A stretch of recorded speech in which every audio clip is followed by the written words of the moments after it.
ঠিক আছে, আমি তো প্রত্যেকটা আর্টিকেল ধরে ধরে পড়াচ্ছি। লাস্ট ক্লাসে দেখো আমরা রিল্যাকটেন্স সম্বন্ধে একটু পড়াশোনা করেছিলাম, যে রিল্যাকটেন্স কি, আর ইলেকট্রিক সার্কিটের সাথে যে ম্যাগনেটিক সার্কিটের যে সম্পর্ক, যে একটা মিল আছে, সিমিলারিটি, ওই জিনিসগুলো একটু আমরা দেখছিলাম। যেমন ইলেকট্রিক ভোল্টেজের সাথে যে ম্যাগনেটোমোটিভ ফোর্স, কারেন্ট হচ্ছে ম্যাগনেটিক সার্কিটের ফ্লাক্স, আর ইলেকট্রিক সার্কিটের রেজিস্ট্যান্স হচ্ছে এখানকার রিল্যাকটেন্স। ঠিক আছে, তো এটা হচ্ছে ইলেকট্রিক সার্কিট, এটা হচ্ছে ম্যাগনেটিক সার্কিট। দেখো এই জিনিসগুলো বলা হয়েছে রেজিস্ট্যান্স কিসের উপর নির্ভর করে, তার মানে তাহলে রিল্যাকটেন্স রেজিস্ট্যান্স রেজিস্টিভিটির উপর নির্ভর করে, লেন্থ, এরিয়া, আর এখানে রিল্যাকটেন্সটা তিনটা, length, area, permeability. Magnetic circuit Ohm's লটা দেখানো হয়েছে, এককগুলো একটু দেখানো হয়েছে। ম্যাগনেটাইজিং ফোর্স, একক লেন্থে কি পরিমাণ ম্যাগনেটোমোটিভ ফোর্স কাজ করতেছে একক লেন্থে, 1 মিটারে, ওইটা হচ্ছে আমার ম্যাগনেটাইজিং ফোর্স। এটা একটা নাম আছে ম্যাগনেটিক ফিল্ড ইন্টেন্সিটি, এটা বই লেখা নাই। এটা আমরা ম্যাগনেটাইজিং ফোর্স এইচ নামে পরিচিত চিনব। এর সমান NI/L। ঠিক আছে, যেহেতু এটা দেখানো হয়েছে equal to mu H.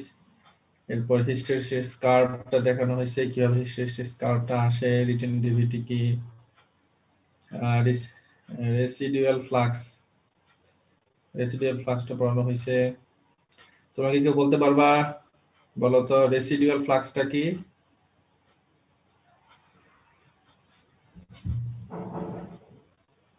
Anyone?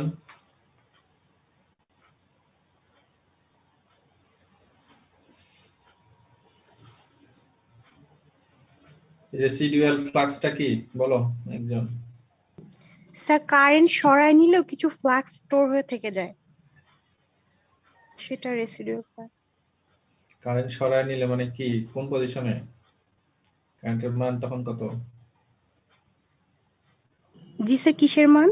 কারেন্টের মান তখন কত? স্যার, 0। হ্যাঁ, জিরো বলতে হবে, যে জিরো কারেন্ট।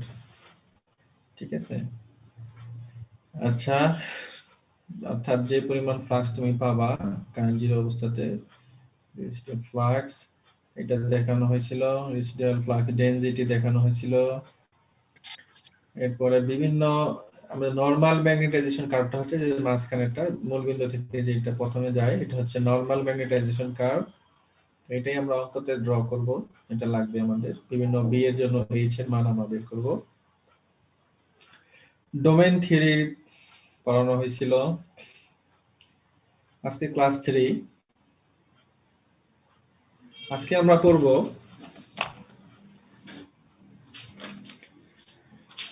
প্রথমে আমরা শুরু করব হচ্ছে অ্যাম্পিয়ার সার্কিটাল ল। অ্যাম্পিয়ার সার্কিটাল ল,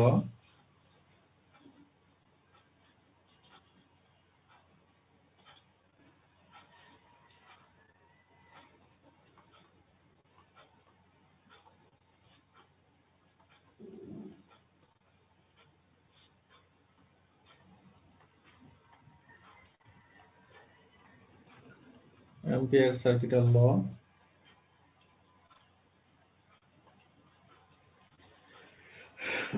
তো আমরা নরমালি যে ইলেকট্রিক সার্কিটে তোমরা কেভিএল পড়ছো, ঠিক না?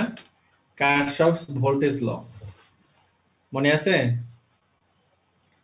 তোমাদের পড়ানো হয়েছে। জি স্যার। এটা তোমরা ইন্টারও পড়ছো। এরপরে ইলেকট্রিক সার্কিটে তোমাদের ওই স্যার পড়াইছে KVL, Kirchhoff's voltage law, KCL, Kirchhoff's current ল।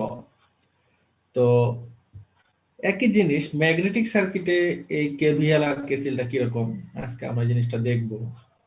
আর ইলেকট্রিক সার্কিটে তোমরা যেমন কেভিএল অ্যাপ্লাই করে যে কোনো একটা সার্কিটের ভোল্টেজ, কারেন্ট এগুলো বের করছো, তো এই ম্যাগনেটিক সার্কিটের কেভিএল এর মতো আমরা ইকুয়েশন অ্যাপ্লাই করে ম্যাগনেটিক সার্কিটের বিভিন্ন প্যারামিটার আমরা বের করব।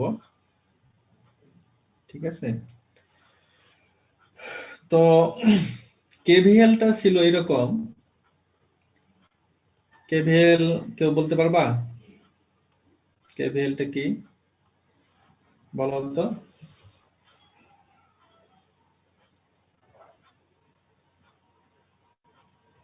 বলো। কিরশফ ভোল্টেজ ল। হ্যাঁ, মানে কেভিএলটা কি? আমাদের কোন একটা লুপের মধ্যে দিয়ে স্যার কারেন্ট পাস করালে আমাদের ভোল্টেজটা কি জিরো হবে স্যার, টোটাল ভোল্টেজটা। টোটাল ভোল্টেজ জিরো একটু বিস্তারিত ভাবে বলতে হবে আর একটু। স্যার ইন্টার ভোল্টেজ আর এক্সিট ভোল্টেজের সামটা হবে zero. Inter voltage, inter sir মানে যে ভোল্টেজ ঢুকবে স্যার, আবার ঢুকবে, ইন্টার করবে, কি বলতেছ? একটু সুন্দর করে বলো, হচ্ছে কাছাকাছি যাচ্ছ। স্যার টোটাল ভোল্টেজটা একটা লুপের অ্যারাউন্ডে হ্যাঁ, যে ভোল্টেজটা হয় তার তার যোগফলটা স্যার আচ্ছা আমি বলি, শূন্য দুইভাবে হবে। ব্যাখ্যা করা যায়। the sum of voltage rise, এভাবে একটু বলো তাহলে সুন্দর দেখা যাবে। the sum algebraic sum of voltage rise equal to হচ্ছে the algebraic sum of voltage drop। এইভাবে বলা যায় যে ভোল্টেজ রাইজ, যে পরিমাণ ভোল্টেজ উৎপন্ন হবে, কারেন্ট হচ্ছে ইন্টার করবে, কারেন্ট যখন হবে তখন বলবা ইন্টার করে। কেসিএল এর ক্ষেত্রে যে entering current is equal two living current, the algebraic sum of voltage rise is equal to the algebraic sum of voltage drop। ঠিক আছে, যে পরিমাণ ভোল্টেজ রাইজ করবে, প্রডিউস হবে, জেনারেট হবে লোডে, ওই পরিমাণ ভোল্টেজই ড্রপ হবে। ঠিক আছে, অথবা এটা এভাবেও বলা যায় যে the algebraic sum of voltage rise minus এবং the algebraic sum of voltage drop is equal to 0। ঠিক আছে, এটাই পাশে নিয়ে আসবে, অর্থাৎ total voltage, the sum of voltage rise and voltage drop, the sum of voltage না, ভোল্টেজের মধ্যে দুই ধরনের ভোল্টেজ আছে, একটা হলো ভোল্টেজ রাইজ জেনারেশন, মানে যে ভোল্টেজটা জেনারেট তুমি দিচ্ছ এনার্জি, আর এটা হচ্ছে ড্রপ, লোডে যে পরিমাণ ড্রপ হবে। the algebraic sum of voltage rise and drop is equal to 0। আচ্ছা, এটা হচ্ছে কেভিএল। ঠিক আছে, আর কেসিএলটা ছিল এরকম, কেভিএলটা যে এভাবে তুমি দেখাইতে পারি আমরা, এটা একটা রেজিস্ট্যান্স, এটা যদি ভি হয়, ভি টোটাল, এটা ভি ওয়ান, এটা ভি টু। ঠিক আছে, তো যদি এইভাবে লিখি VT equal to V one plus V two. ঠিক আছে, এটা হচ্ছে কেভিএল। কেসিএলটা হচ্ছে একটা নোডে, ধরো এটা একটা নোড,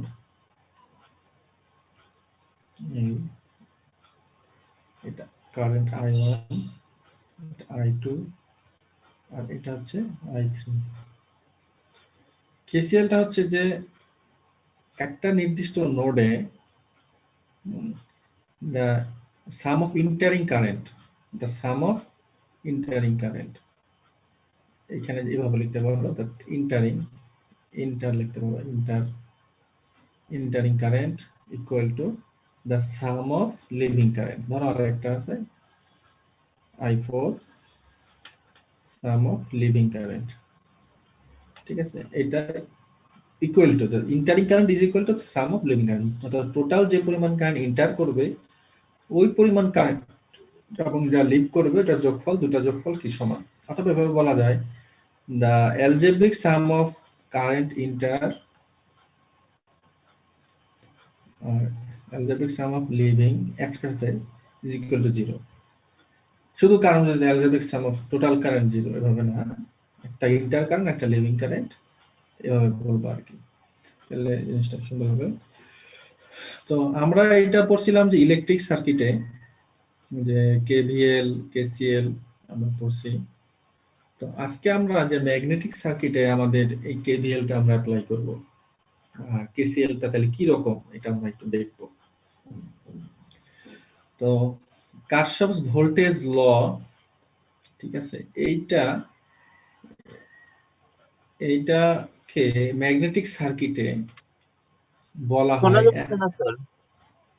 শুনতে পাচ্ছ না? স্যার একটু আগে শোনা যাচ্ছিল না।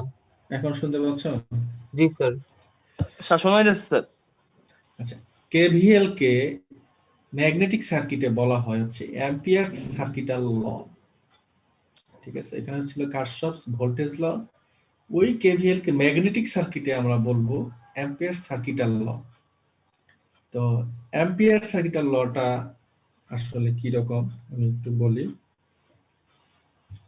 আমাদের একটা উদাহরণ দিলে সবচেয়ে ভালো হবে, বুঝতে সহজ হবে। আচ্ছা, ধরে নাও একটা আমাদের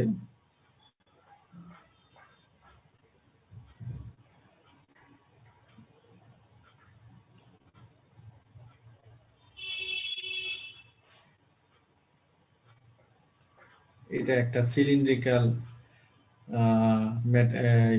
material, solid material, cast iron, steel iron বা কাস্ট স্টিল, যে কোনো ফেরোম্যাগনেটিক ম্যাটেরিয়ালের হবে। তো এইখানে আমি কয়েল পেঁচাবো, কয়েল পেঁচিয়ে কারেন্ট ফ্লো করবো। শব্দ আসতেছে, সাউন্ড ইয়া হচ্ছে স্যার, রিপিট হচ্ছে।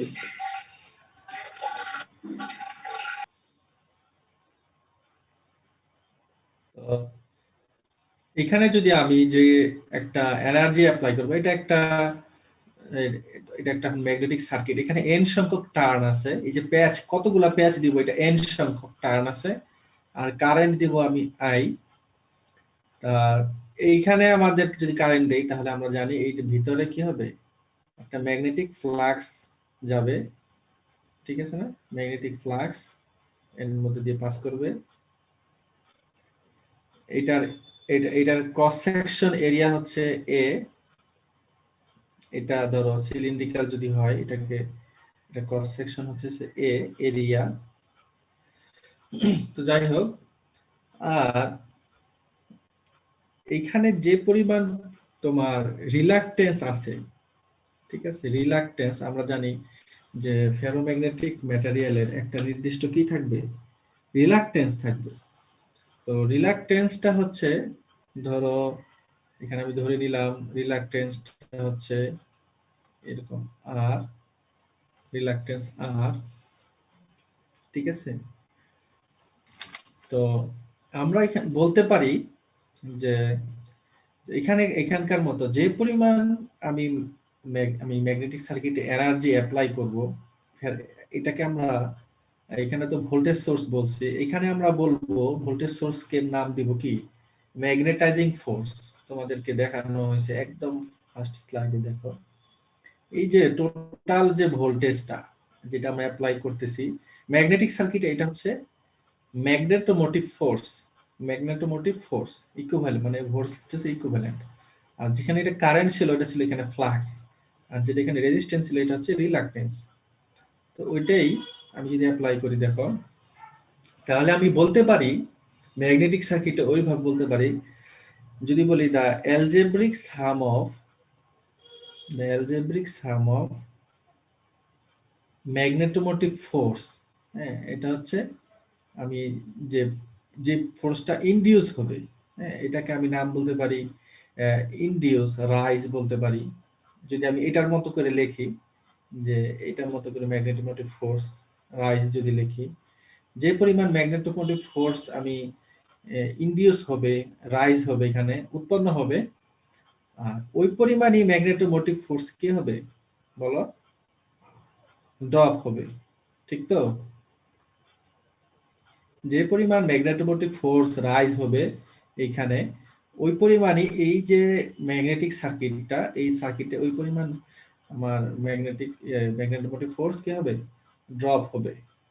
আচ্ছা, আচ্ছা, এখন আমরা জানি যে এই তোমার ম্যাগনেটোমোটিভ ফোর্সের দুইটা সূত্র আছে। হ্যাঁ, দুইটা সূত্র আছে।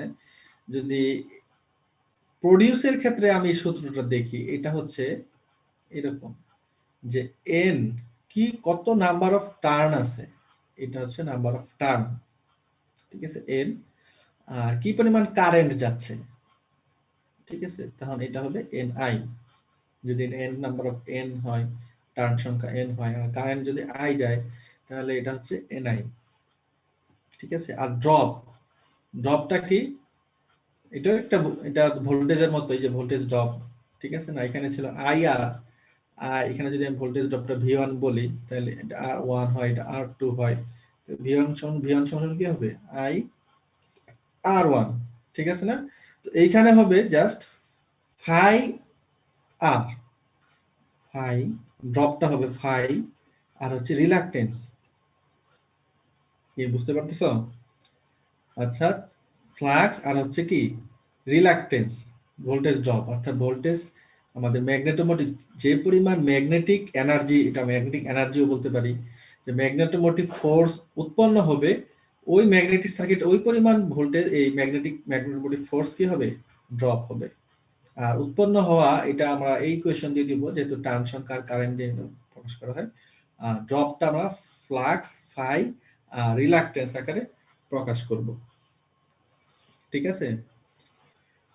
আচ্ছা, এখন তার মানে আমরা দেখতেছি যে যে পরিমাণ ম্যাগনেটোমোটিভ ফোর্সের উৎপন্ন হচ্ছে, রাইজ হচ্ছে, ওইটা সমান হচ্ছে যে পরিমাণ ম্যাগনেটিক ফোর্সের ড্রপ হচ্ছে। আচ্ছা, এখন যদি এইভাবে বলি যে এই যে 2 নাম্বারটার মতো বলি, the algebraic sum of total magnetomotive force rise and total magnetomotive force drop, algebraic sum of magnetomotive force drop is equal to 0, এভাবে লিখতে পারি আমরা। যে আমি দুটো জিনিস একভাবে বলে দিলাম যাতে তোমাদের জিনিসটা সহজ হয়। রাইজ মানে হচ্ছে জেনারেট, অর্থাৎ প্রোডিউস হচ্ছে, যেটা আমরা দিচ্ছি, এটা মাইনাস এই যে সাম অফ টোটাল যে ম্যাগনেটোমোটিভ ফোর্স এর ড্রপ ইকুয়াল টু হচ্ছে 0, ঠিক আছে। আচ্ছা, এটা হচ্ছে আমার অ্যাম্পিয়ার সার্কিটাল ল, এখানে ছিল এটা কারশফ ভোল্টেজ ল, কেভিএল, এটা হচ্ছে অ্যাম্পিয়ার সার্কিটাল ল। এটাকে সংক্ষেপে তুমি এসিএল বলতে পারো, এটা বইয়ের মধ্যে বলা নাই, যদি মনে সংক্ষেপে বলতে চাই এসিএল, অ্যাম্পিয়ার সার্কিটাল ল। আচ্ছা, এখন এইটার এই যে এনআই সমান সমান ফাই আর, এইটাই হচ্ছে আমার ম্যাগনেটিক সার্কিটের যে voltage rise equal to voltage drop. আচ্ছা, এখন এইটার একটু মডিফিকেশন আমরা করব। এই যে এটা মডিফিকেশনটা কি, যে আমরা দেখলাম যে ম্যাগনেটোমোটিভ ফোর্সের voltage rise equal to magnetomotive ফোর্সের ড্রপ সমান সমান আমরা পেলাম এনআই আর হচ্ছে ফাই রিলাক্টেন্স। আরেকটা জিনিস আমরা জানি যে ম্যাগনেটোমোটিভ ফোর্স, এইটাকে যদি আমরা লেন্থ দিয়ে ভাগ করি, তাহলে আমরা এটা কি পাবো বলতে পারবা? মনে নাই? ম্যাগনেটাইজিং ফোর্স, অর্থাৎ ম্যাগনেটাইজিং ফোর্স আমরা পাবো যদি আমি ম্যাগনেটোমোটিভ ফোর্সকে আমি লেন্থ দিয়ে ভাগ করি, অর্থাৎ একক লেন্থে যে পরিমাণ ম্যাগনেটাইজিং ফোর্স কাজ করতেছে ওইটাই হচ্ছে আমার ম্যাগনেটাইজিং ফোর্স, ঠিক আছে। আচ্ছা, এখন ম্যাগনেটাইজিং ফোর্স ফ্লাক্স সমান সমান তোমার এইচ এল আই, হ্যাঁ, এইচ। এখন আবার ম্যাগনেটাইজিং ফোর্স সমান সমান আমরা জানি হচ্ছে কি এন আই ডিভাইডেড বাই কি এল, কারণ ম্যাগনেটাইজিং ফোর্স সমান সমান আমরা জানি এন আই, তাহলে এইচ সমান সমান আমরা জানি N I divided by L, ঠিক আছে। আচ্ছা, তার মানে এইটা আমার কাজে লাগবে যে আমরা তাহলে এইচ এন আই আর এল এটা লিখতে পারি এন আই বাই এল। আচ্ছা, এখন আরেকটা জিনিস এভাবে লেখা যায়, দেখো যে আমরা যদি ম্যাগনেটাইজিং ফোর্সটা ম্যাগনেটাইজিং ফোর্সটা, সরি,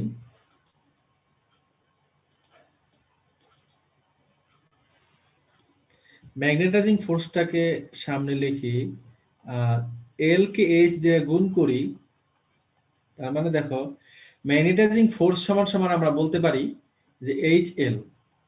ঠিক আছে, এইচ এল, এইচটা কি ম্যাগনেটাইজিং ফোর্স, একক এরিয়ায় কি পরিমাণ আমার ম্যাগনেটাইজিং ফোর্স কাজ করতেছে, এটা হচ্ছে ম্যাগনেটাইজিং ফোর্স, আর লেন্থ দিয়ে এটা আমরা গুণ করি।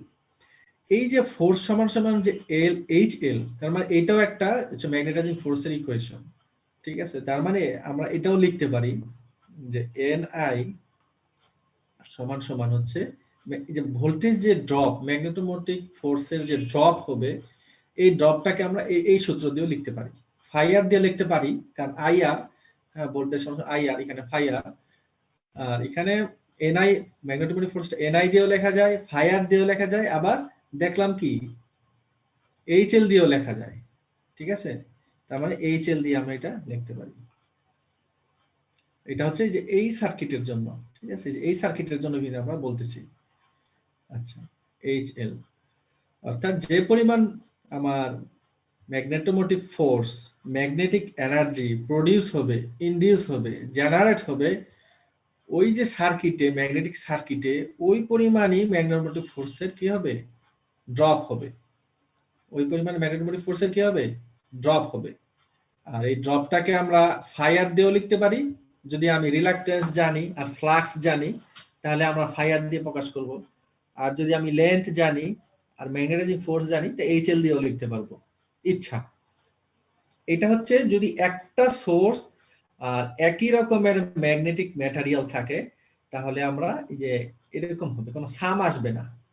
ঠিক আছে, কোনো সাম আসবে না। আচ্ছা, এখন যদি আমি বলি যে আমাদের যদি ম্যাগনেটিক ম্যাটেরিয়াল একাধিক হয়, ম্যাগনেটিক ম্যাটেরিয়াল যদি একাধিক হয়, তাহলে আমাদের এই যে কেভিএলটা, অ্যাম্পিয়ার সার্কিটের লটা, যেটা ম্যাগনেটিক সার্কিট, এটা কিরকম হবে এটা আমরা একটু দেখব। একাধিক ম্যাগনেটিক ম্যাটেরিয়াল যদি হয়, ধরে নাও এইটা একটা আমাদের এখন ম্যাগনেটিক ম্যাটেরিয়ালের একটা সার্কিট, রেক্টেঙ্গুলার, এটার এইখান থেকে এটুক পর্যন্ত একটা ম্যাটেরিয়াল, আর এইখান থেকে এটুক পর্যন্ত, আচ্ছা এখানে একটু একবার ডটই দিয়ে দেই, একটা লাইন দিয়ে দিলাম। এটুক ম্যাটেরিয়ালটা হচ্ছে আমাদের, সাপোজ ধরে নাও আয়রন, আর এটুক ম্যাটেরিয়াল ধরে নাও স্টিল। ঠিক আছে, স্টিল, সরি,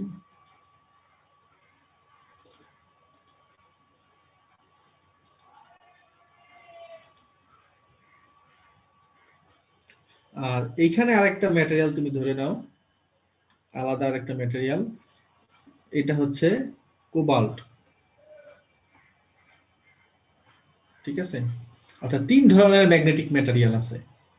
এইখান থেকে এটুক পর্যন্ত ম্যাগনেটিক ম্যাটেরিয়াল, যেটা ফেরোম্যাগনেটিক ম্যাটেরিয়াল, এটার নাম হচ্ছে আয়রন।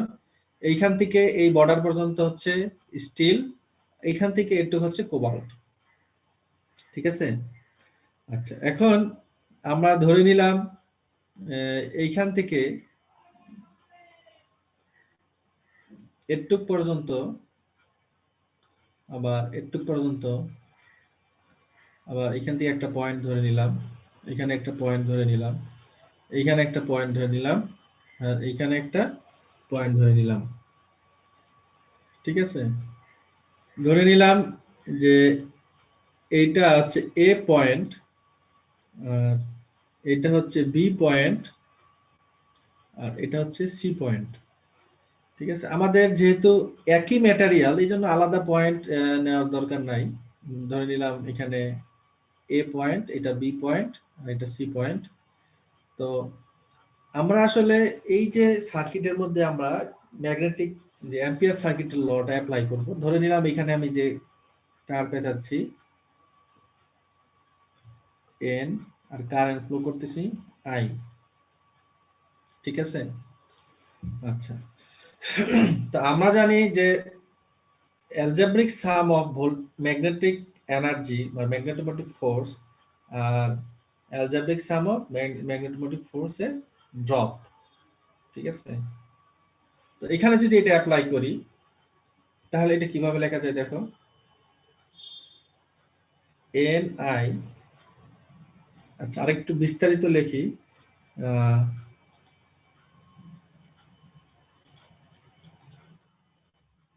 যদি আমি এভাবে লিখি যে ম্যাগনেটোমোটিভ ফোর্সের রাইজ এখানে একটা, আর ম্যাগনেটোমোটিভ ফোর্সের ড্রপ হচ্ছে তিন রকমের। একটা হচ্ছে আয়রনের ক্ষেত্রে, আয়রনের জন্য এক রকমের ড্রপ হবে। আরেকটা যদি লিখি যে স্টিলের জন্য আরেক রকমের ড্রপ হবে, ড্রপটা একরকম হবে না, আবার স্টিল ডাবল এল হবে। আবার কোবাল্টের জন্য ম্যাগনেটোমোটিভ ফোর্সের আরেক ড্রপটা আরেক রকমের হবে। আচ্ছা, এখন রাইজ যেটা, এটাকে আমরা এনআই দিয়ে লিখতে পারি, এনআই রাইজ।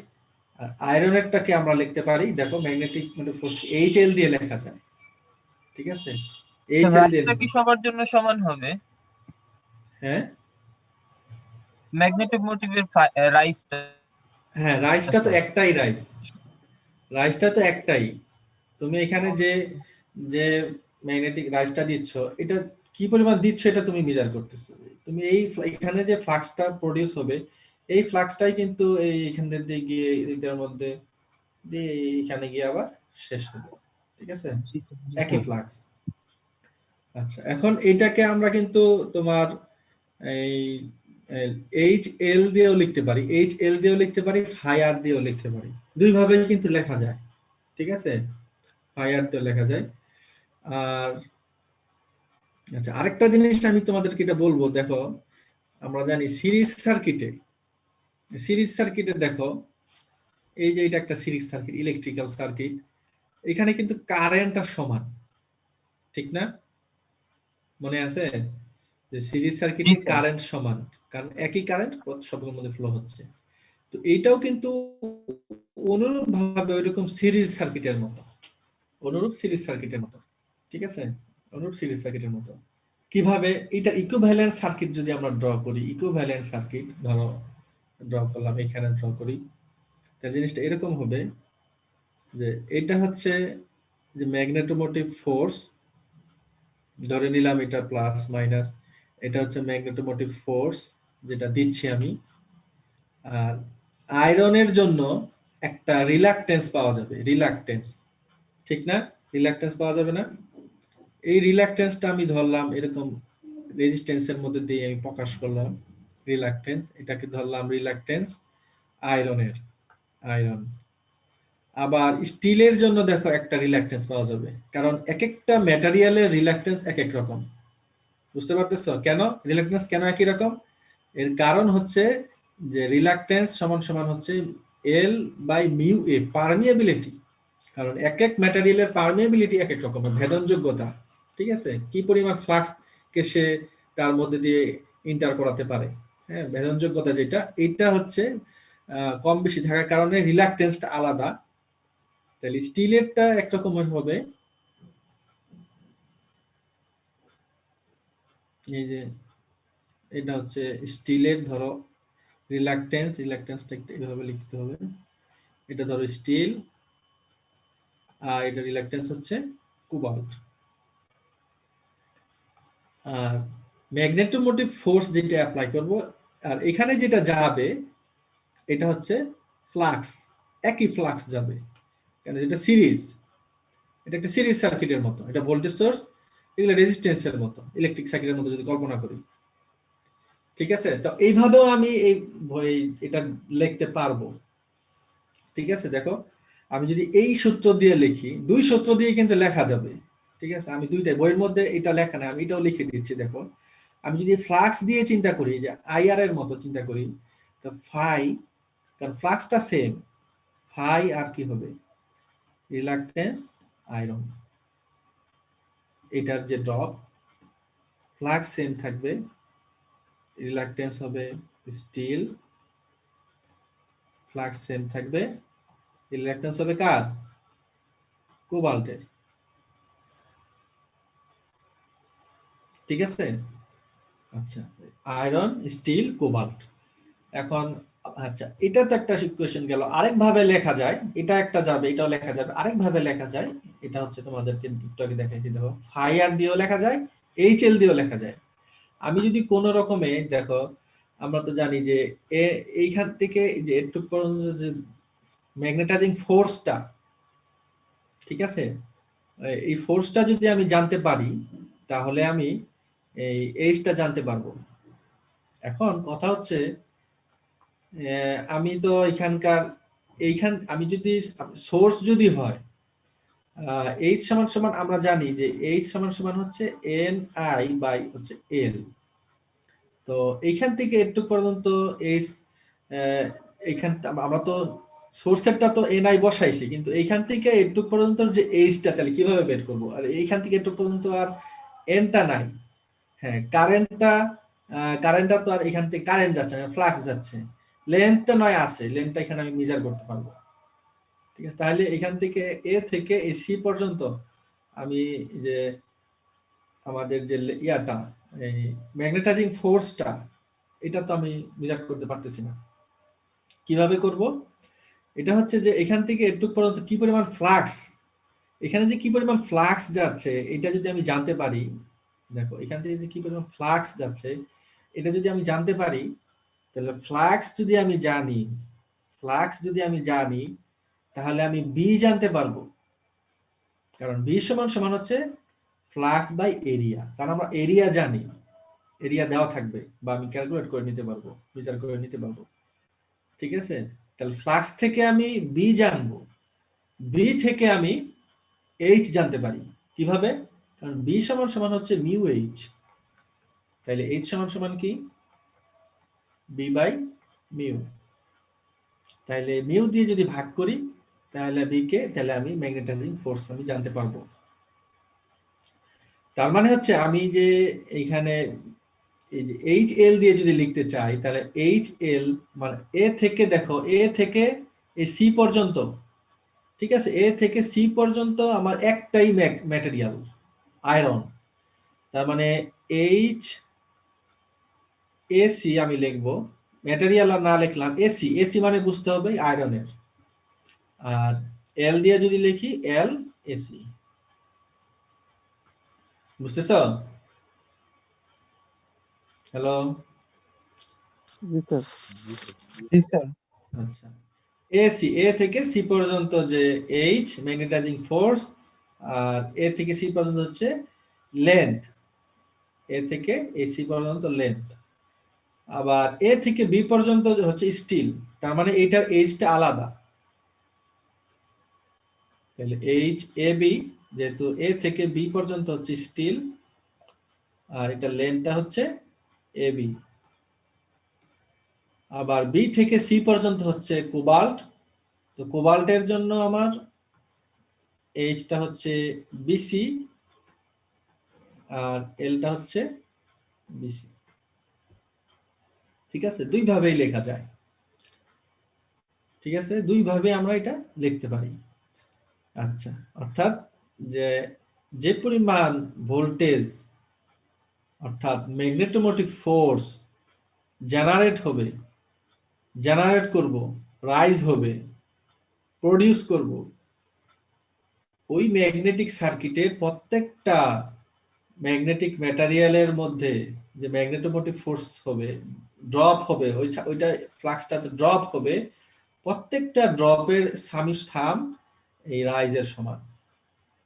ঠিক আছে, অর্থাৎ যদি একসাথে বলি যে the algebraic sum of total magnetomotive force এর ড্রপ, একেবারে যদি বলি সামেশন মাইনাস ভোল্টেজ রাইজ, এটা হবে রাইজ, আচ্ছা ড্রপ, রাইজ আর হচ্ছে ড্রপ ইকুয়াল টু হচ্ছে 0।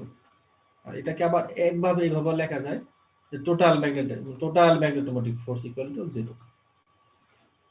ঠিক আছে, এটাও লেখা যায় একবারে, এই দুইটাকে যোগ বিয়োগ করে যেটা হয় এটা হচ্ছে একটা একদম নিট। এটাকে নিটও বলতে পারো বা একদম রেজাল্টেন্ট বলতে পারো, অথবা শুধু ফ্রি ওরাকে এটাকে ম্যাগনেটোমোটিভ ফোর্স বলতে পারো। দেখো তার মানে আমরা যে ইলেকট্রিক সার্কিটে যে কেভিএল পড়ছি, তো ম্যাগনেটিক সার্কিটের কেভিএলটা হচ্ছে ম্যাগনেটোমোটিভ ফোর্স আকারে, একই জিনিস, সেম জিনিস, জাস্ট এখানে হচ্ছে ফ্লাক্স আকারে। ঠিক আছে, তোমরা কি বুঝতেছো? জি স্যার। আচ্ছা, না বুঝতে পারলে কিন্তু বলবা, ঠিক আছে? না বুঝতে পারলে বলতে হবে। জি স্যার। তার মানে আমরা কেভিএল পড়লাম যে ম্যাগনেটিক সার্কিটের কেভিএল কে আমরা, ইলেকট্রিক সার্কিটের কেভিএল কে আমরা ম্যাগনেটিক সার্কিটে কি বলবো? অ্যাম্পিয়ার সার্কিটাল ল। আচ্ছা, এখন দেখো দুইটা ইকুয়েশন আছে আমাদের। এই ইকুয়েশনের মধ্যে দুইটা ইকুয়েশন আমাদের, যদি আমাদের এখন অঙ্ক যদি করতে হয়, ধরো এটা একটা অঙ্ক দেওয়া আছে, সবই দেওয়া আছে, টার্ন সংখ্যা, কারেন্ট, এরপরে ফ্লাক্স দেওয়া আছে, ফ্লাক্স ধর দেওয়া নাই, রিলাক্টেন্স দেওয়া আছে সবগুলার, আয়রনের রিলাক্টেন্স, স্টিলের রিলাক্টেন্স, কোবাল্টের রিলাক্টেন্স, কয়টা টার্ন, ধর 200 টার্ন, 10 অ্যাম্পিয়ার কারেন্ট। আর যদি বলে যে টোটাল ফ্লাক্স কত, কি পরিমাণ ফ্লাক্স ফ্লো হবে, তাহলে ফ্লাক্স সমান সমান তুমি বের করতে পারবে, এনআই কে টোটাল রিলাক্টেন্সে ভাগ দিলেই ফ্লাক্সটা বের হয়ে যাবে। কারেন্টের মতো ভোল্টেজকে টোটাল রেজিস্ট্যান্সের মধ্যে ভাগ করা হয়। যদি এই রিলাক্টেন্স গুলা দেওয়া থাকে, আর যদি দেওয়া না থাকে, তাহলে আমরা আবার এভাবে করতে পারবো না। আমাদেরকে তখন এই ম্যাগনেটাইজিং ফোর্স, যে এখন এগুলা দেওয়া থাকে, যে লেন্থ দেওয়া আছে, এইচ দেওয়া, এইচ লেন্থ দেওয়া আছে, রিলাক্টেন্সটা দেওয়া নাই, ঠিক আছে? আবার ফাই দেওয়া আছে, ফ্লাক্স দেওয়া আছে, তার মানে লেন্থ দেওয়া আছে, ফাই দেওয়া আছে, হ্যাঁ, তার মানে এইচটা বের করে নিতে হবে। এইচটা কিভাবে বের করব? ফাই কে আমরা এরিয়া দিয়ে ভাগ করে বি বের করব, আর বি কে মিউ দিয়ে ভাগ করে এইচ বের করব। ঠিক আছে, এখন কথা হচ্ছে আমরা যদি ফাই কে এরিয়া দিয়ে ভাগ করে বি বের করতে পারি, ঠিক আছে, তাহলে এইচটা আমরা আরো সহজে বের করতে পারবো, মিউ দিয়ে ভাগ করতে হবে না। আমরা যে হিস্টেরিসিস কার্ভ পড়ছি, এর মধ্যে যে নরমাল ম্যাগনেটাইজেশন কার্ভ গুলা ছিল তোমরা দেখছো, এটা যদি কোবাল্ট হয়, এটা যদি স্টিল হয়, স্টিল, এটা ধরো আয়রন হলো, আর এটার যদি বিএইচ কার্ভ এরকম হয়, বিএইচ কার্ভ, তাহলে আমরা যে কোনো একটা পয়েন্টের, ধরো এটা বি, ধরো 1, এটা 0.5, তাহলে 1 এর জন্য কোবাল্টের মিউ এইচ কত, এটা আমরা স্কেল দিয়ে বিএইচ কার্ভে থেকে বের করতে পারি। 1 এর জন্য এখানে স্কেল দিয়ে দিব, ওইটা এখানে যে পয়েন্টে ড্রপ করবে, স্কেল দিয়ে দেখব এই পয়েন্টটাই হচ্ছে এইচ, ধরো এটা 1000 বা 100, ঠিক আছে? আচ্ছা, আবার যদি বলি স্টিলের জন্য কত, তাহলে স্টিলের জন্য তাহলে স্টিল পর্যন্ত আমাদের একটা স্কেল দিয়ে লাইন ড্র করতে হবে। স্টিল থেকে এখানে কত আসে, ধরো এখানে 400। যদি বলে আয়রন, ঠিক আছে, তা আয়রন করো, আয়রনের জন্য তুমি এখানে আয়রনের জন্য তোমার বের হয়ে যাবে সাপোজ ধরো 250, ঠিক আছে? তার মানে আমি যেটা দেখলাম যে আমার যদি ফ্লাক্স দেওয়া থাকে, আমি এরিয়া দিয়ে ভাগ করে বি বের করব, আর বি থেকে মিউএইচ বিএইচ কার্ভের মাধ্যমে আমি এইচ বের করে ফেলবো, এইচটা বের করে ফেলবো। এইচটা বের করে এখানে বসিয়ে দিলেই আমার আমি যে কোনো কিছু বের করতে পারবো। যদি বলে কারেন্ট কত কারেন্ট যাচ্ছে, টার্ন সংখ্যা দেওয়া আছে, এইচটা দেওয়া আছে, তখন আমি প্রত্যেকটাই আমি বের করতে পারবো। আচ্ছা আচ্ছা, এখন কথা হচ্ছে ফাইটা দেখো, এখানে ফাইটা একই, সেম ফাই, ঠিক আছে? যখন তুমি ফাই আকারে লিখবা, একদম হুবহু ইলেকট্রিক সার্কিটের মতো, আই আর ভোল্টেজ ভি সমান আই আর, ঠিকানা হচ্ছে এই এটা সমান ফাই আর রিলাক্টেন্স, তখন কিন্তু ফাই একই রকম থাকে। কিন্তু যখন তুমি ম্যাগনেটাইজিং ফোর্স দিয়ে লিখবা, যে ম্যাগনেটাইজিং ফোর্স ইনটু লেন্থ, তখন কিন্তু একই রকম, এই ম্যাগনেটাইজিং ফোর্সটা একই রকম না। কি বুঝতে পারতেছো? তখন কিন্তু ফাই একই, এই ফাইয়ের জন্য আমি ম্যাগনেটাইজিং ফোর্সটা কিন্তু দেখো আলাদা আলাদা হবে, একটা নির্দিষ্ট ফাইয়ের জন্যই দেখো আলাদা আলাদা হবে। তখন আমি এই ফাইয়ের জন্যই আমি এই আমার আয়রনের জন্য ম্যাগনেটাইজিং ফোর্সটা কত, এটা আমি এই বিএইচ কার্ভ দিয়ে বের করব। আয়রনের জন্য কত, ঠিক আছে। ধরো সাপোজ আমাদের ফাই বের হয়েছে, আমাদের সাপোজ ফাই বের হয়েছে কত, এটা ধরো তিনটা কার্ভ আছে আমাদের, এটা আয়রন, স্টিল, কোবাল্ট। তাই আমাদের বি বি এর মান ধরো ফাই দেওয়া ছিল, ফাইকে এ দিয়ে ভাগ করে আমি বি এর মান পেলাম 0.5।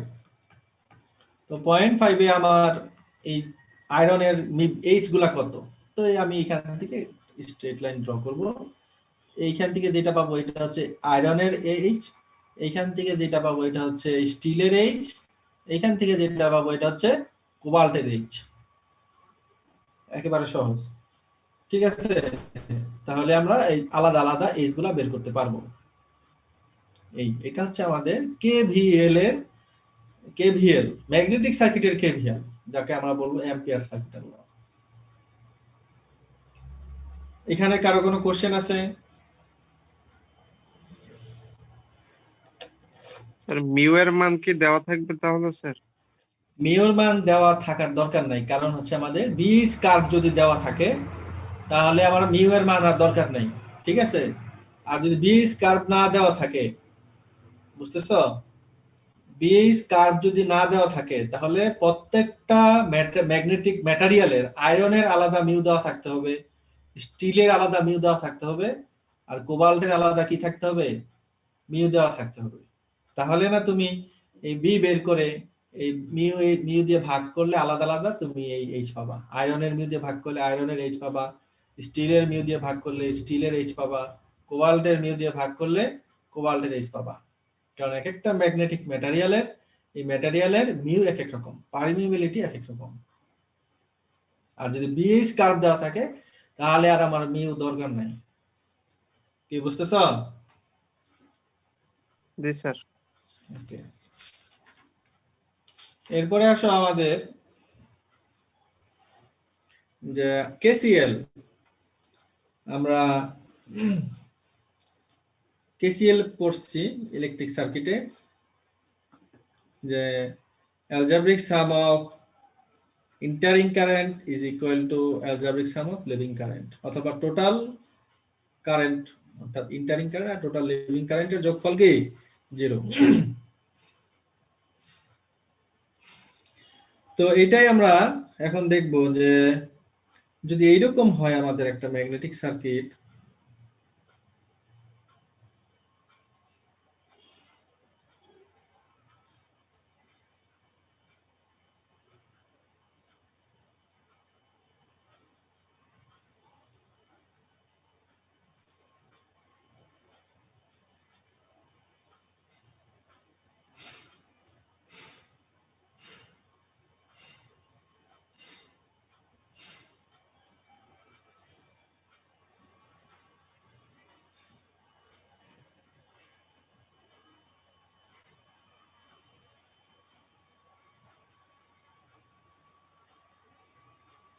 ধরো এখানে n সংখ্যক টার্ন আছে আর এখানে কারেন্ট যাচ্ছে I,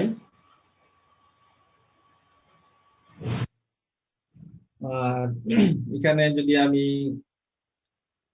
এখানে ইলেকট্রোম্যাগনেটটাকে বানাই তাহলে ফ্লাক্স যাবে, একটা ফ্লাক্স উৎপন্ন হবে।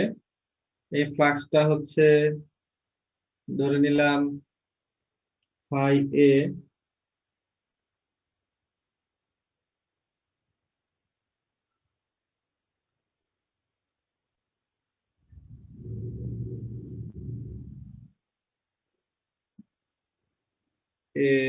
এটা হচ্ছে বি।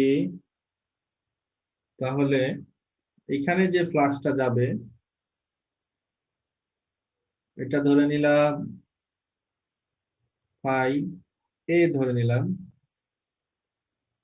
ঠিক আছে। তো আমরা জানি যে যদি এরকম সার্কিট হয়,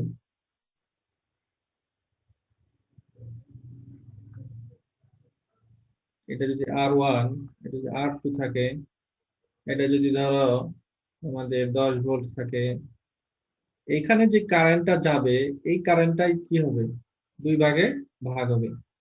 I1 আর একটা কি I2, ঠিক তো? তো এই যে ম্যাগনেটিক সার্কিট, দেখো এই যে ফ্লাক্স প্রডিউস হচ্ছে, এইখানে যাওয়ার পরে এই যে এখান থেকে উৎপন্ন হচ্ছে ফ্লাক্সটা এখানে যাওয়ার পরে এখানে আসার পরে দেখতেছে দুইটা রাস্তা, একটা হচ্ছে এইখান দিয়ে আর একটা হচ্ছে এইখান দিয়ে। তখন এই ফ্লাক্সটা কি হবে? ভাগ হয়ে যাবে। তখন এই ফ্লাক্সটা ভাগ হয়ে যাবে।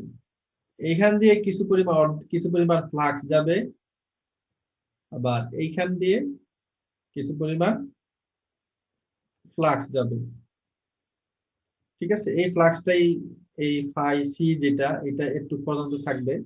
এ থেকে এইখান থেকে গিয়ে একটু পর্যন্ত এই ফ্লাক্সটা থাকবে ফাই সি, আর এ থেকে বি পর্যন্ত যে ফ্লাক্সটা থাকবে এটা হচ্ছে ফাই বি। এখানে আসার পরে দুইটা ফ্লাক্স আবার একত্রিত হয়ে গেল, যে এই পয়েন্টে দেখো কারেন্টটা আবার দুই ভাগে ভাগ হচ্ছে, I1 আর I2।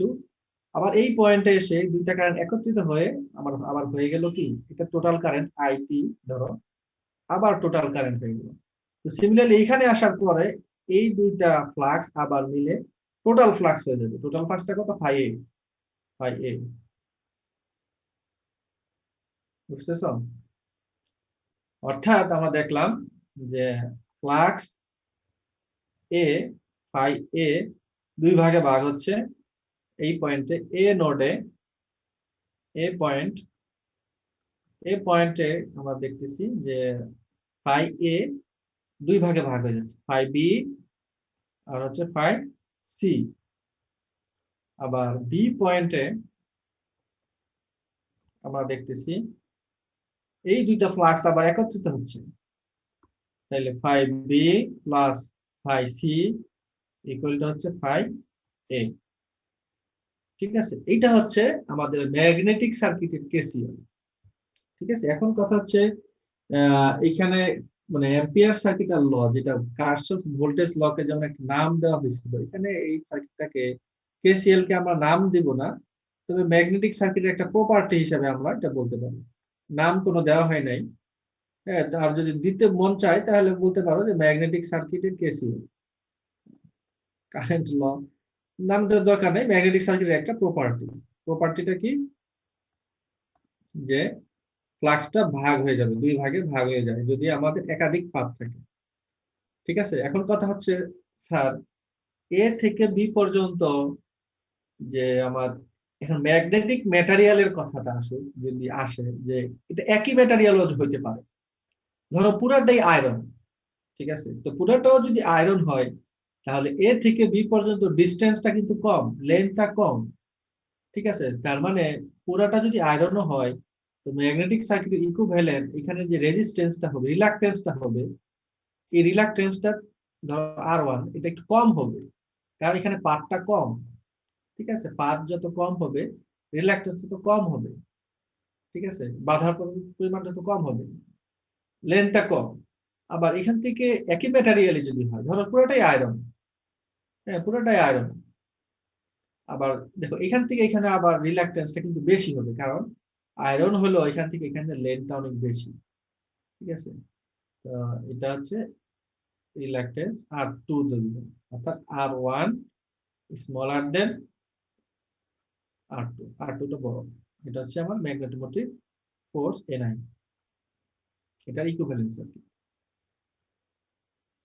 ঠিক আছে, আর আলাদা যদি হয়, যে আলাদা ম্যাটেরিয়াল যদি হয় তাহলে তো আরো আলাদা হবেই, এটা স্বাভাবিক। এটা হচ্ছে ম্যাগনেটিক সার্কিটের যে কেসিএল।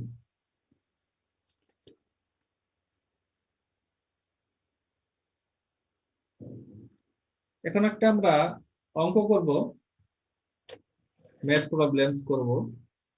আমরা যে থিওরি গুলো পড়লাম এই পর্যন্ত, এই থিওরি অনুযায়ী আমরা কিছু অঙ্ক করব।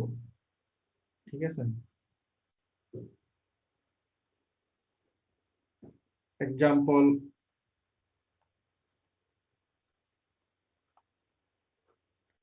এই বইয়ে আছে 12.1, তোমাদের বইয়ে খুব সম্ভবত 11.1 হবে।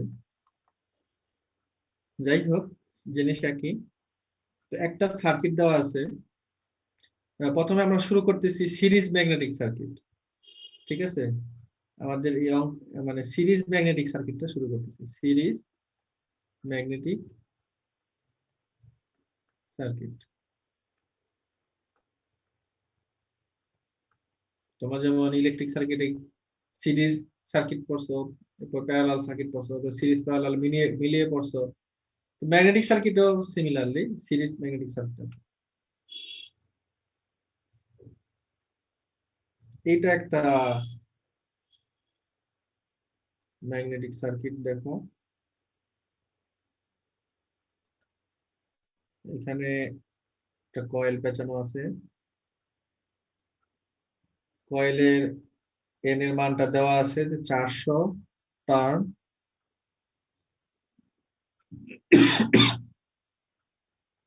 এটা হচ্ছে কারেন্ট আই।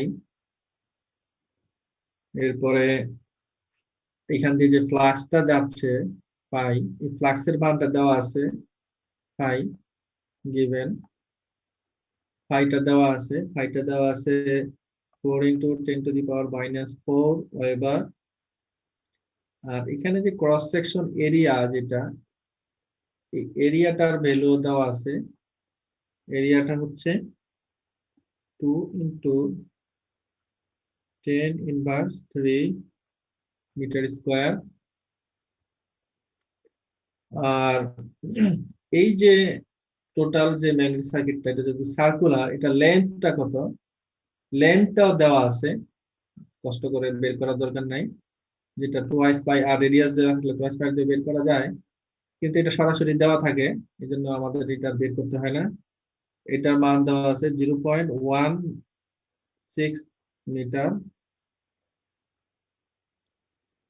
আচ্ছা, এখন আমাদেরকে বলছে বের করো যে 1 নম্বরে কি পরিমাণ কারেন্ট ফ্লো হচ্ছে এই সার্কিটে। আর বের করতে বলছে পারমিয়াবিলিটি কত। ম্যাগনেটিক যে ম্যাটেরিয়াল, এখানে একটা ম্যাগনেটিক ম্যাটেরিয়াল ইউজ করা আছে। এই ম্যাগনেটিক ম্যাটেরিয়ালের নাম হচ্ছে cast steel iron. Cast steel core. বলছে এই যে ক্যাস্ট স্টিল কোরের পারমিয়াবিলিটি কত, আর এটা রিলেটিভ পারমিয়াবিলিটি কত, এই দুটো জিনিস আমাদের বের করতে হবে। ঠিক আছে? আচ্ছা, তো এখন এই অঙ্কটা আমরা কিভাবে করব? আমরা জানি, আচ্ছা, এটা ইকুইভ্যালেন্স সার্কিটটা আমরা ড্র করে নেই, তাহলে আমাদের বুঝতে সহজ হবে।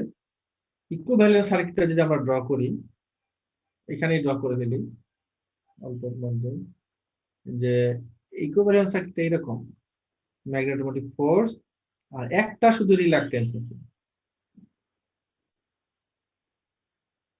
এটা হচ্ছে রিলাক্টেন্স, আর এটা হচ্ছে ম্যাগনেটাইজিং ফোর্স। ঠিক আছে?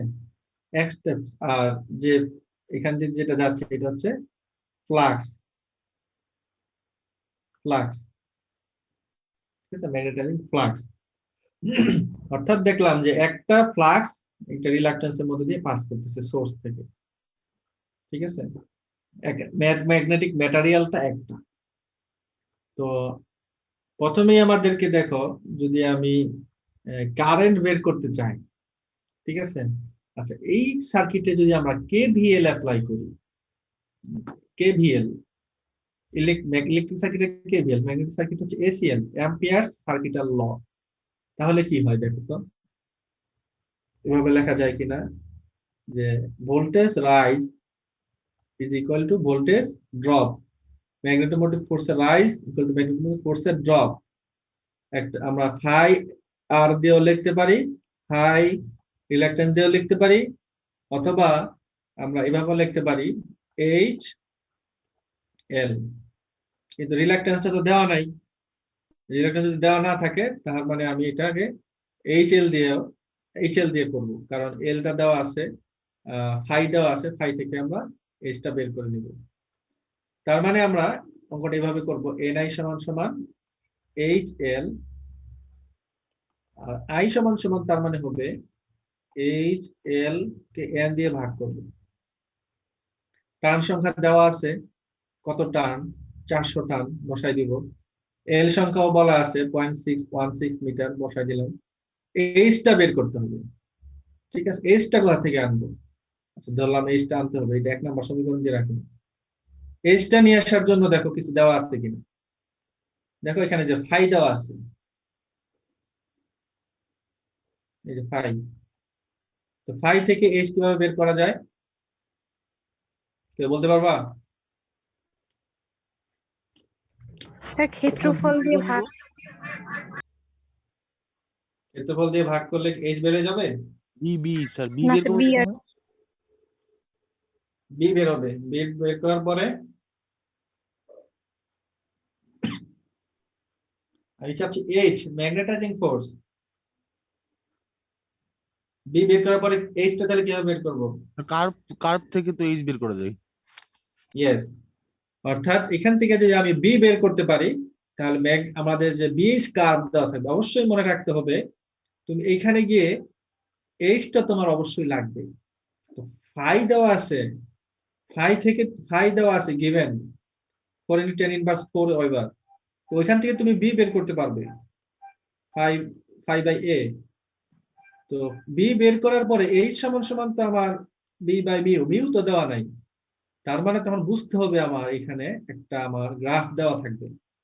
পরীক্ষার হলে আমি এমন হতে পারে আমি কোশ্চেনের সাথে আমি এই গ্রাফ দিয়ে দিব, কিন্তু তুমি যদি না চাও স্যারের কাছে যে স্যার আমার বিএইচ কার্ভ লাগবে, তখন তোমাকে ওই গ্রাফ পেপারটা দিবে না। বুঝতে পারছো? এরকম হয়েছে আমাদের, যে আমাদের যে চাবে তাকে দেওয়া হয় বিএইচ কার্ভ, কারণ এইখানে যে বিএইচ কার্ভটা লাগবে এটা তোমার জানতে হবে, ঠিক আছে? কি কথা বুঝতেছো?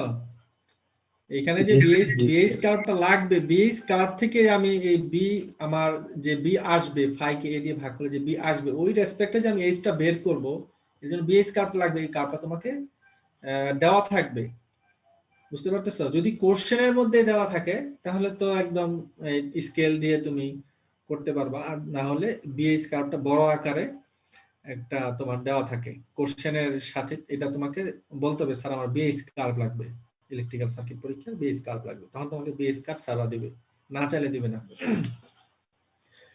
আচ্ছা, যাই হোক, তাহলে মানে আমি বিএইচ কার্ভ থেকে আমি এইচটা বের করে নিতে পারবো, তাহলে আমার মিউ দিয়ে আর ভাগ করার দরকার নাই। ওকে, আচ্ছা, তার মানে তাহলে আমরা এখন এক কাজ করি, আমরা এই বিটা আগে বের করি। বিটা কিভাবে বের করব? আমাদের ফ্লাক্স দেওয়া আছে 4 × 10⁻⁴ ওয়েবার, এরিয়া দেওয়া আছে 2 × 10⁻³ 2 × 10⁻³, তার মানে বি চলে আসবে আমাদের 0.2, ঠিক আছে? টেসলা, অথবা ওয়েবার পার মিটার স্কয়ার, যেটাই বলো একই কথা, ধরলাম টেসলা। এখন আমাদের বিএইচ কার্ভ থেকে এইচটা বের করতে হবে। আচ্ছা, বিএইচ কার্ভটা হচ্ছে cast steel core. Cast steel কোরের আমার বিএইচ কার্ভটা দেখতেছি কোথায় আছে, কাস্ট স্টিল, কাস্ট স্টিল,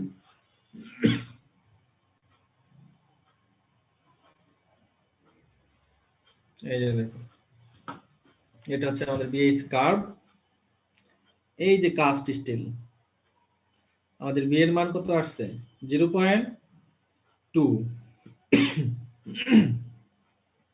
0.2 এর জন্য আমাদের এইচ বের করতে হবে।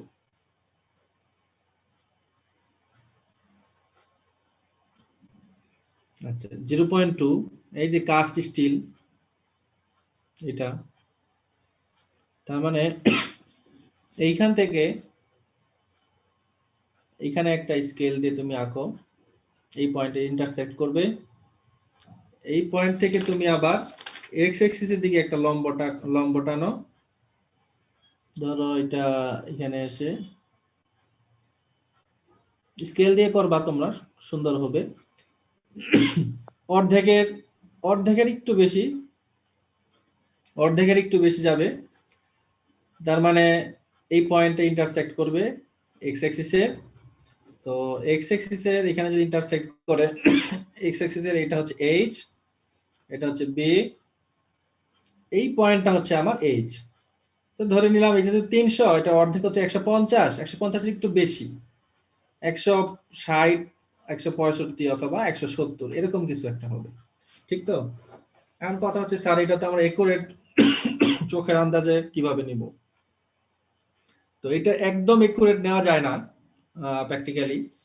তো ওই কাছাকাছি গেলে আমি আমি যখন খাতা দেখবো তখন দেখবো যে না তুমি কাছাকাছি গেছো, তুমি গ্রাফ পেপারে এখানে স্টাফলার করে দিতে হবে। গ্রাফ পেপারে এটা এঁকে এখান থেকে একটা স্কেল দিয়ে আঁকবা, পরে এখান থেকে এটা ড্র করবা, পরে এখানে স্টাফলার করে দিবা খাতার পাশে, ঠিক আছে? তাহলে আমি বুঝতে পারবো যে না তুমি বুঝে করছো, তার মানে তুমি ফুল মার্কই পাবা, কোনো মার্ক কম হবে না। হ্যাঁ, একটু রেজাল্টের ভেরিয়েশন পয়েন্ট সামথিং হতে পারে, তো এটাতে কোনো ভেরিয়েশন হবে না যদি তোমার কি থাকে এই সূত্র ইকুয়েশন সমস্ত কিছু ঠিক থাকে। তার মানে ধরে নিলাম আমাদের বইয়ে দেওয়া আছে যেহেতু 170, তার মানে এখান থেকে 0.2 এর জন্য তোমার এইচটা বের হবে 170, ঠিক আছে?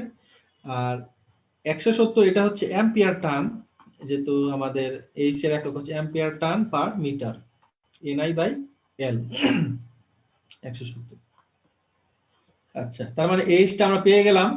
এখন আমরা 1 নং সমীকরণে এই যে এইচ এর মানটা বসাই দেব, আর এল এর মান, এন এর মান দেওয়া আছে, তাহলে আমরা এই আই এর মানটা পেয়ে যাব, ঠিক আছে? 1 নং সমীকরণ থেকে আই এর মানটা কত আমি সরাসরি বসিয়ে দেই, তোমরা বিস্তারিত করে নিবা। এটা বের হবে হচ্ছে 68 মিলি অ্যাম্পিয়ার, 10⁻³ আসবে, তার মানে এটা মিলি অ্যাম্পিয়ার হবে।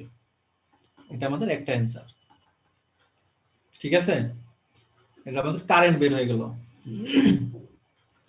আচ্ছা, এখন পরের কোশ্চেন হচ্ছে যে মিউ কত হবে? মিউ আমাদের তো মিউ দেওয়া নাই, আমরা মিউ দেওয়া থাকলে তার আমার বিএইচ কার্ভ ইউজ করার দরকারই ছিল না। এইচ বি কে ভাগ করে মিউ দিয়ে আমি এইচটা বের করতে পারতাম ওই পয়েন্টের জন্য। আবার মিউটা তো পয়েন্ট টু পয়েন্ট ভ্যারি করে, তো যার কারণে স্পেসিফিক পয়েন্টে মিউ দেওয়াটা কঠিন। তো যাই হোক, আমাদের মিউটা বের করার সূত্র হচ্ছে আমরা জানি বি সমান সমান মিউ এইচ। তার মানে মিউ সমান সমান কত? B/H।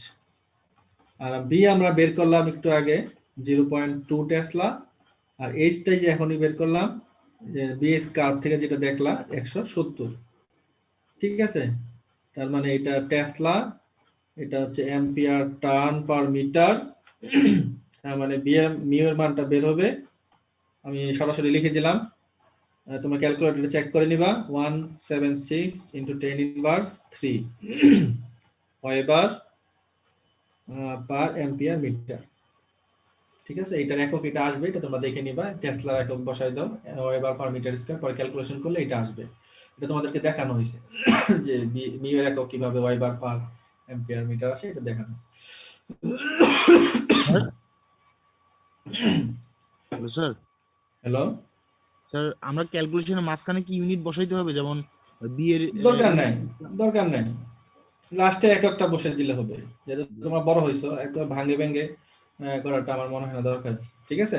জাস্ট এটা দেখাই দিলাম যে একটা স্মরণ থাকে, কারণ আমাদের এই এককগুলো একটু মানে মনে থাকে না। এই এককগুলো ম্যাগনেটিক সার্কিট নরমালি ধরো ইলেকট্রিক সার্কিটে বেশি পড়ানো হয় বেশি, তার কারণে এককগুলো একটু আমি লেখাচ্ছি, এই জন্য একটু প্র্যাকটিস হোক তোমাদের, এই আর কিছু না। লাস্টে একক দিয়ে দিলেই হবে। এটা বেড়ে গেল মিউ। তা মিউ আর হচ্ছে আমরা জানি যে μ/μ0, ঠিক আছে? তাহলে মিউ আর হচ্ছে 176 × 10⁻³ ডিভাইডেড বাই μ0। তোমরা জানো μ0 এর মান মুখস্থ 4π × 10⁻⁷, সমান সমান হচ্ছে 935.83। এটা হচ্ছে মিউ আর। তাহলে আমাদের দুইটা জিনিস বের করতে বলছে, এটা আমরা বের করে ফেললাম। কি বুঝতে পারছো সবাই? জি স্যার। আচ্ছা, এখন আমরা আরেকটা অঙ্ক করব, এটা করে আমাদের আজকে পড়া শেষ। এটা হচ্ছে 12.11.2।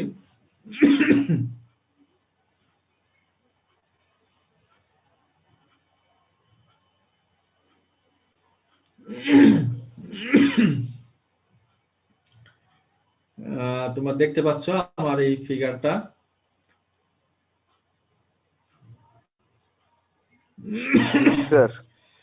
আচ্ছা, এই ফিগারে দেখো, এটা আমি স্ক্রিনশট দিয়ে নিছি এই কারণে, কারণ এটা ড্র করাটা ডিফিকাল্ট। দেখো এই যে এটা একটা ইলেকট্রোম্যাগনেট, এখানে আমাদের কয়েল পেঁচানো আছে, আর এখানে দুইটা ম্যাটেরিয়াল আছে, একটা হচ্ছে শীট স্টিল আর একটা হচ্ছে নিচে দেখো কাস্ট আয়রন।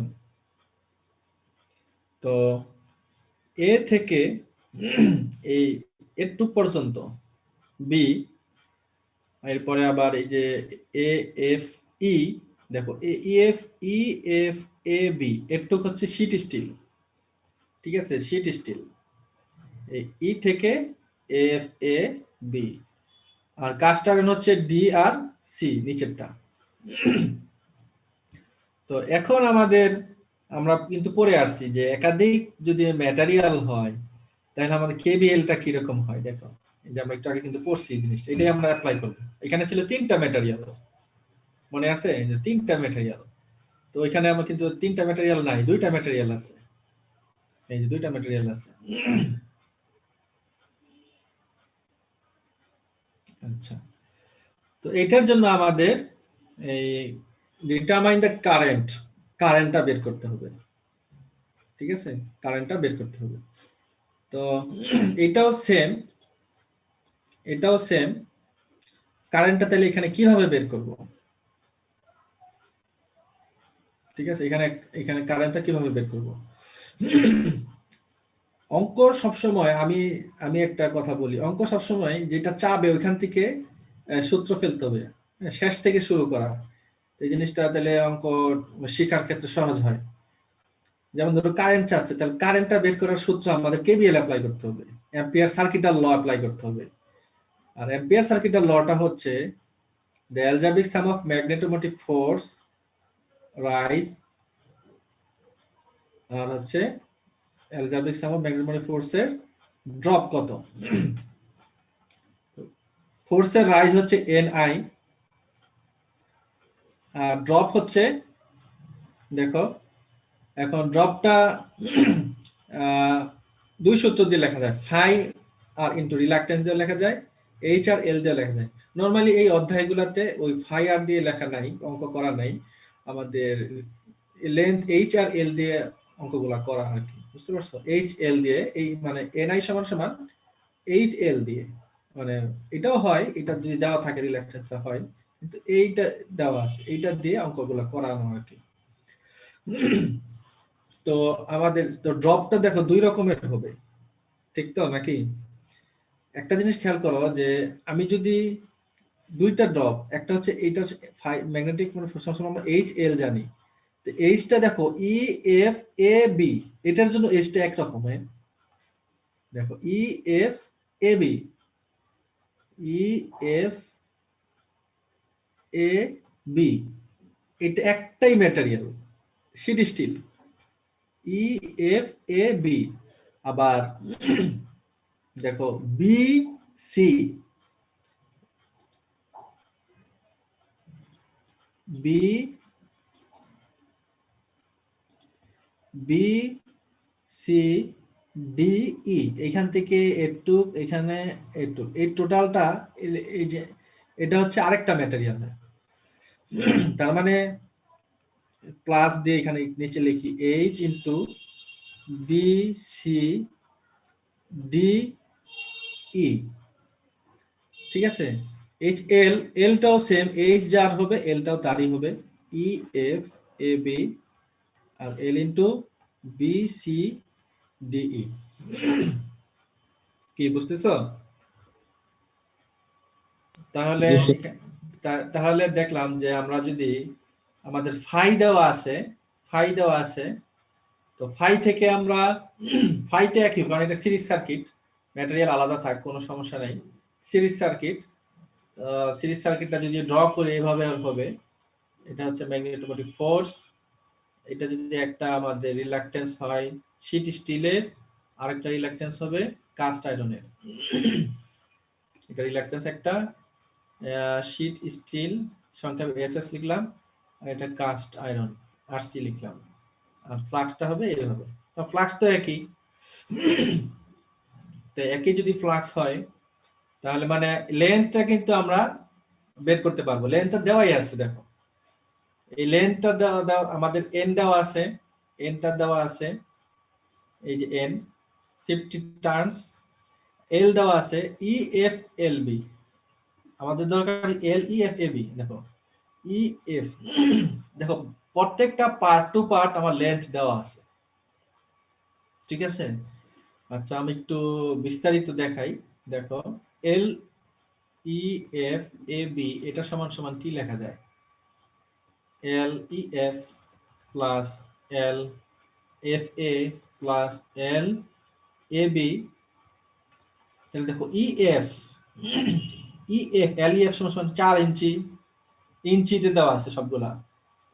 আবার এল এফ এ সমান সমান আবার 4 ইঞ্চি, সিডি এই সিডি এটাও 4 ইঞ্চি, বা এবি এটাও 4 ইঞ্চি, বুঝতেছো?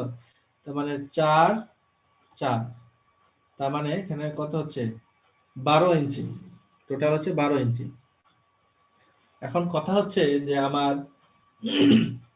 সবগুলাতে এসআই ইউনিটে নিতে হবে, এই জন্য ইঞ্চিকে আমরা মিটারে নিয়ে নিব, ঠিক আছে। আমাদের যদি দেওয়া থাকে ইঞ্চিতে, আমরা ইঞ্চিকে মিটারে নিয়ে নিব। তো এটা তোমরা ক্যালকুলেটরে করতে পারো, ক্যালকুলেটরে কনভার্সন আছে, কনভার্সন 01 এই তোমার ইঞ্চি থেকে মিটার নেওয়া যায়।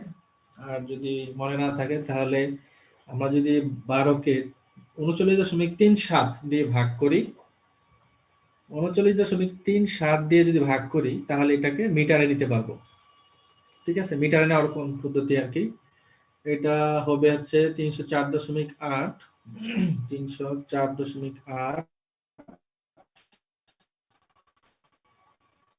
10 ইনভার্স 3 মিটার। 12কে 39.37 দিয়ে ভাগ করলে এটা মিটারে চলে আসবে। এটা হয়ে গেল L E F A B. L B C D E, B C D E সমান সমান কি, বি সি ডি ই, দেখো তার মানে L B C plus L C D plus L D E. B C সমান সমান হচ্ছে বিসি আর ডি সমান সমান 0.5 ইঞ্চি, বিসি আর এই ডি সমান সমান 0.5 ইঞ্চি। আর সিডি সমান সমান দেখো সিডি, এই যে সিডি সমান সমান 4 ইঞ্চি, 4 আবার 0.5, তার মানে টোটাল হচ্ছে 5 ইঞ্চি। তো 5 কে আবার মিটারে নাও, 39.37 দিয়ে ভাগ করো, ভাগ করলে যে মিটার হবে এটা আমি একবারে লিখে দিচ্ছি, তোমরা ক্যালকুলেশন করে নিবা। 127 ইন্টু 10 ইনভার্স 3 মিটার, ঠিক আছে। তাহলে এটা হয়ে গেল এল। দেখো তার মানে আমি এলটা দেওয়াই আছে, এল জানি, এন জানি, এইচটা আমার বের করতে হবে, তাহলে আমরা কারেন্টটা বের করতে পারবো। এইচটা H E F A B এটা আমার বের করতে হবে, আর বিসিডিই এটা আমার বের করতে হবে। অর্থাৎ এই যে ম্যাগনেটিক ম্যাটেরিয়ালের এইচটা যদি জানি তার মানে ওইটাই আমার কি এই এইচ এফ ই বি, ঠিক আছে না। এখন ওইটা বের করতে হলে আমাদের আগের প্রসিডিউর, যে ফ্লাক্স যেটা দেওয়া থাকবে এই যে ফাই, এই ফাইকে এরিয়া দিয়ে ভাগ করতে হবে, তাহলে আমরা বি পাবো, ঠিক তো।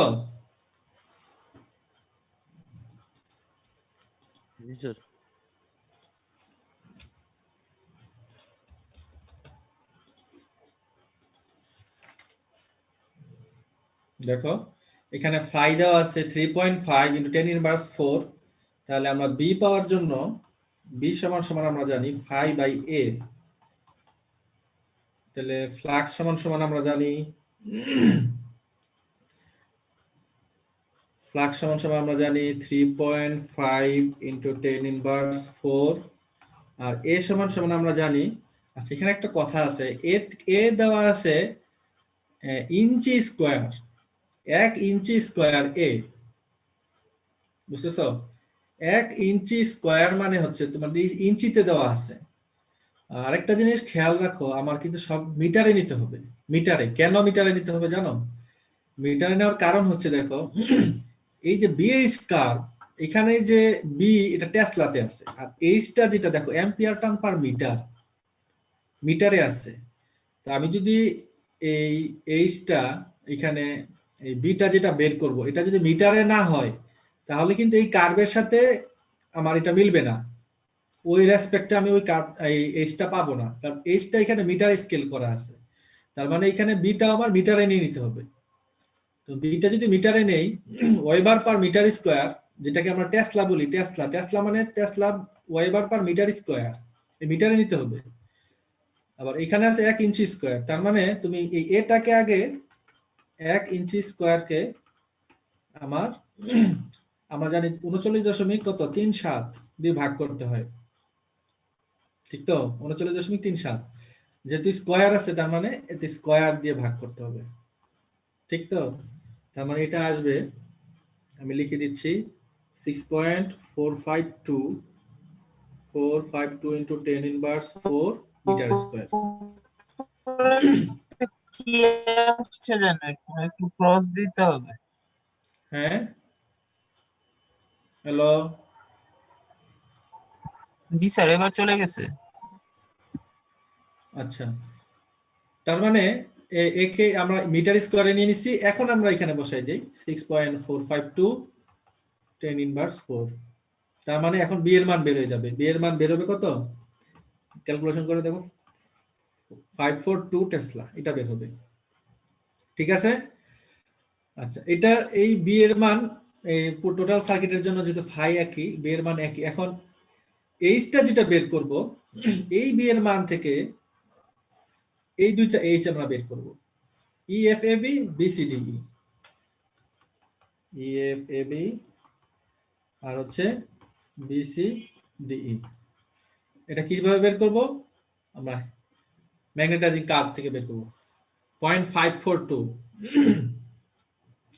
আচ্ছা, এটা হচ্ছে শীট স্টিল, এটা এইচইএফএবি, যেটা দেখো ইএফএবি, এটা হচ্ছে শীট স্টিল। তাহলে শীট স্টিলের আমরা ম্যাগনেটাইজিং কার্ভটা যেটা আমরা দেখতে হবে, শীট স্টিল, এই যে এটা শীট স্টিল, এই যে উপরেরটা।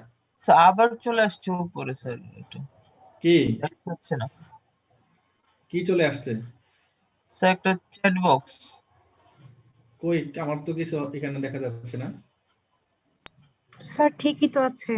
ঠিকই তো আছে, দেখা তোমার যাচ্ছে। দেখো, তুমি কোনো প্রবলেম হচ্ছে তোমার, দেবা কোনোখানে প্রেস করছো কিবোর্ডে। তার মানে শীট স্টিল আমরা এই যে 0.542 টেসলার জন্য আমরা এই এইচটা বের করব শীট স্টিলে 0.542। আচ্ছা দেখো 0.542, 0.5 মানে দেখো এটা 0.4 এর পরে 6 আছে, তার মানে 5 মানে মাঝামাঝি একটু দেবে 0.5, এরপরে 5 এর পরে 4.42, তার মানে আরেকটু যাবে, ঠিক তো? 0.5 এর চেয়ে আরেকটু বেশি। 0.5 থেকে 0.6 পর্যন্ত, এখানে যদি 10-এর অর্ধেক হচ্ছে এটা, তার মানে আরেকটু 0.4 একটু এইখানে, এটা হচ্ছে 0.542। এটার জন্য শীট স্টিলে আমার স্কেল দিয়ে ড্র করতে হবে। এই পয়েন্ট,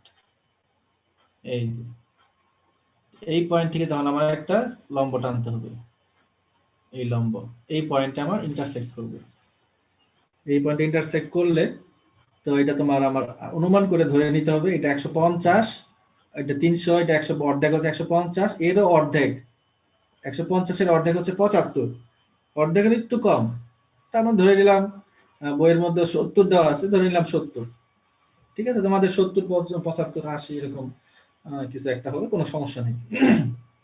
তার মানে শীট স্টিলেরটা বের হইলো 70 অ্যাম্পিয়ার টার্ন,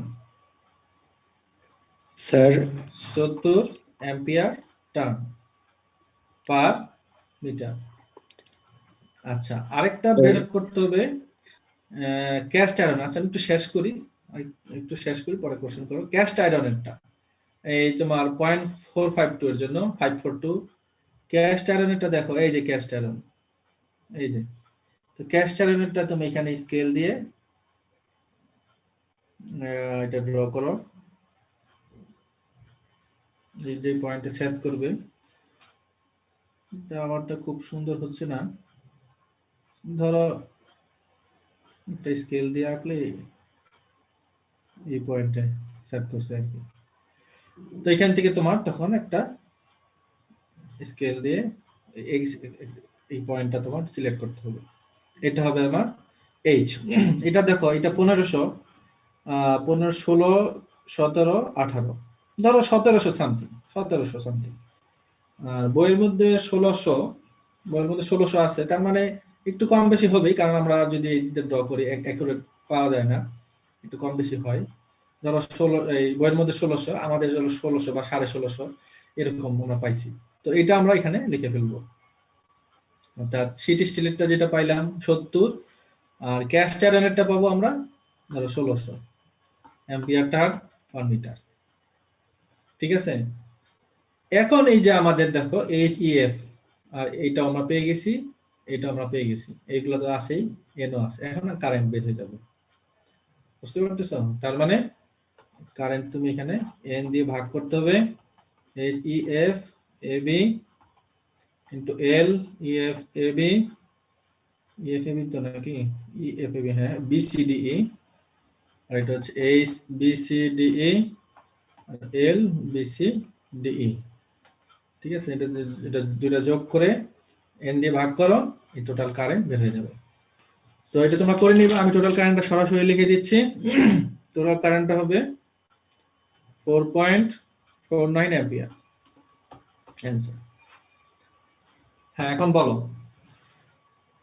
স্যার বিএইচ কার্ভটাতে একটু মান নেওয়ার ক্ষেত্রে যখন স্যার 0.2 নিলাম, তখন স্যার কার্ভের এক্স অক্ষ বরাবর শেষ রেখা পর্যন্ত আসলাম, কিন্তু এই ক্ষেত্রে স্যার প্রথমেই স্যার ওই মানটা নিলাম। কোনটা তো প্রথমে স্যার কোনটা নিলাম?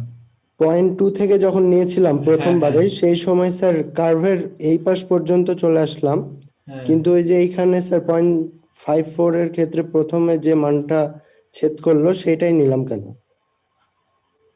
না না, এটা তো তোমার ম্যাটেরিয়ালের উপর নির্ভর করবে, বুঝতেছো? এই যে HEFAB, HEFAB এটা কোন ম্যাটেরিয়াল বলো? Sheet steel sir. Sheet steel. তাহলে শীট স্টিলের আমাদের বি এর মান হচ্ছে 0.542, শীট স্টিলের উপর আমার এটা ড্র করতে হবে। এখন শীট স্টিলের কার্ভ কোনটা? এখানে তিনটা কার্ভ আছে, একটা হচ্ছে কাস্ট আয়রনের কার্ভ, এটা হচ্ছে কাস্ট আয়রনের কার্ভ, এই কার্ভটা হচ্ছে ক্যাস্ট স্টিলের, এই কার্ভ নিচে মাঝখানেরটা, উপরেরটা হচ্ছে শীট স্টিলের, বুঝতেছো? তার মানে 0.542 তুমি শীট ড্র করতে হবে, শীট স্টিলের উপর ইন্টারসেক্ট করতে হবে।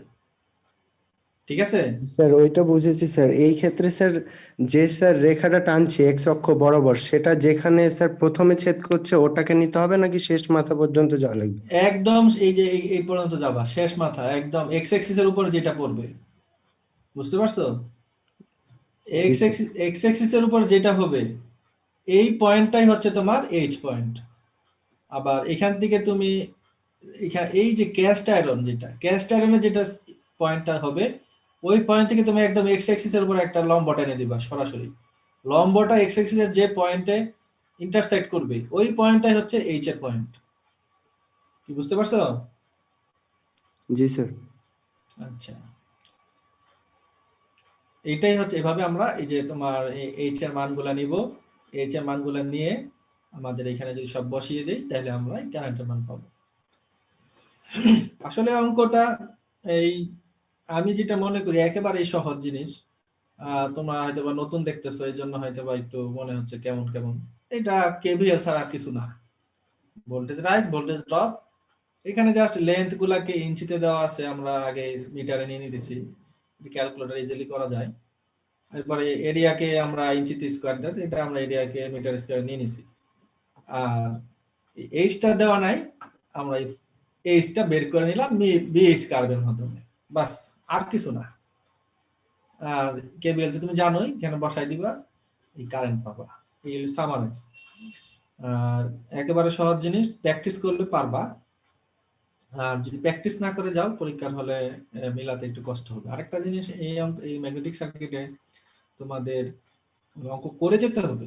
হ্যাঁ, অঙ্ক ক্যালকুলেশনে অনেক সময় প্রবলেম হয়, যে 10 ইনভার্স 3 পয়েন্টের অনেক ব্যাপার স্যাপার আছে, তো একটু না করে গেলে ইনস্ট্যান্টলি পারাটা একটু ডিফিকাল্ট, করলে একেবারেই সহজ।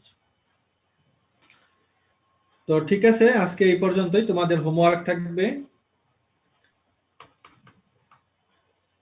এটা তোমরা করবা। আমি নেক্সট ক্লাসে তোমাদের যে কাউকে স্ক্রিন শেয়ার দিতে বলবো, স্ক্রিন শেয়ার দিয়ে এটা দেখাবা। এটা এক্সাম্পল তোমরা করো, তোমাদের খাতায় যেটা করছো বুঝে বুঝে করবা, তাহলেই আমি বুঝতে পারবো। ঠিক আছে, এই অঙ্কটা একটু করবা। আর সামনের ক্লাসে আমরা আরো 2টা সার্কিট পরে আমাদের এই চ্যাপ্টার শেষ হয়ে যাবে। সামনের ক্লাসে আমাদের এই চ্যাপ্টার শেষ হয়ে যাবে।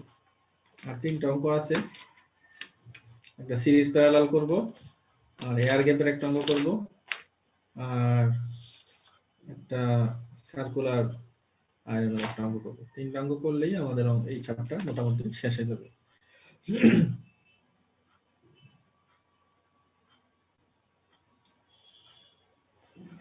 তো তোমাদের যদি কোনো কোশ্চেন না থাকে, আমাদের ক্লাস এখানেই শেষ করব।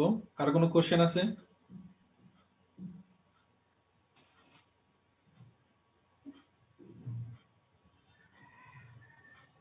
নাই? তো ঠিক আছে, ভালো থাকো।